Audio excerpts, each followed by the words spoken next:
എങ്ങനുണ്ട്? നീ പോടാ.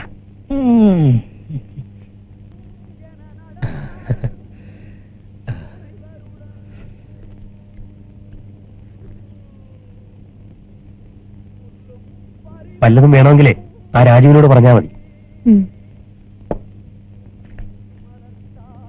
ഉച്ചയ്ക്ക് വരില്ലേ? വരണോ? പിന്നെ വരാതെ? ഒരുപാട് ജോലിയുണ്ട്. പോലീസ് ഡിപ്പാർട്ട്മെന്റിന്റെ 2 വണ്ടികൾ കിടപ്പുണ്ട് അവിടെ. വൈകുന്നേരം ആവുമ്പോഴത്തേക്കും കൊടുത്തില്ലെങ്കിൽ എന്നെ അവന്മാര് തൂക്കിയെടുത്തോണ്ട് പോകും.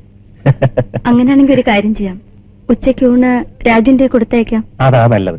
അപ്പൊ പിന്നെ ഞാൻ പോയിട്ട് വരട്ടെ. ആ, അങ്ങോട്ടൊരു കണ്ണു വേണേ. നീ ഇവിടെ നോക്ക്, ഞാനിപ്പോ വരാം.